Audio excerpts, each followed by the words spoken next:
এক পাপিষ্ঠ বান্দা তোমার দুয়ারে দাঁড়িয়ে, হাজার গুনাহের বোঝা কাঁধে এসেছি হাত বাড়িয়ে।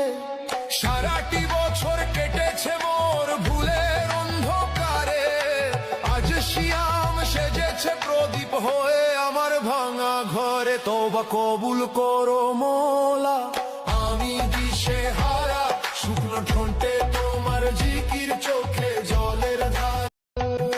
খোদা আমি এক পাপিষ্ঠ বান্দা তোমার দুয়ারে দাঁড়িয়ে, হাজার গুনাহের বোঝা কাঁধে এসেছি হাত বাড়িয়ে। সারাটি বছর কেটেছে মোর ভুলের অন্ধকারে, আজ শিয়াম সেজেছে প্রদীপ হয়ে আমার ভাঙা ঘরে। তওবা কবুল করো মোলা, আমি দিশেহারা, শুকনো ঠোঁটে তোমার